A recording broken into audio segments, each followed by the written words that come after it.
Pemirsa, tanggal 27 Januari merupakan peringatan peristiwa Isra Mi'raj Nabi Muhammad SAW. Salah satu pesan dari peristiwa Isra Mi'raj adalah perintah wajib sholat 5 waktu.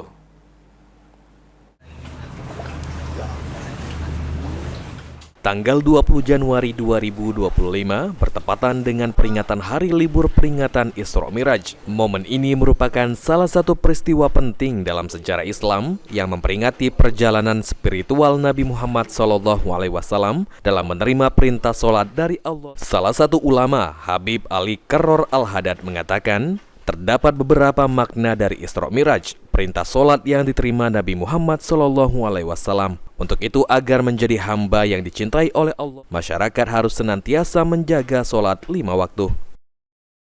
Adalah di saat Nabi pulang atau balik dari Isra dan Mi'raj, beliau membawa hadiah sholat, hadiah dari Allah Subhanahu wa Ta'ala yang kemudian disampaikan oleh Nabi kepada kita umat beliau. Maka di saat kita ingin menjadi hamba yang dicintai Allah, dicintai oleh Nabi, dekat dengan Allah dan Nabi Muhammad, jago sholat 5 waktu kita.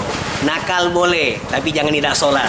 Nakal boleh, tapi jangan tidak sholat. Kalau kita masih menjaga sholat 5 waktu, insya Allah kehidupan kita akan dilancarkan oleh Allah, baik di dunia ataupun di akhirat. Pada peringatan Isra Mi'raj, masyarakat dianjurkan untuk mengadakan pengajian, tausiah agama yang mengenai sholat 5 waktu. Ilham Wahyudi, PAL TV.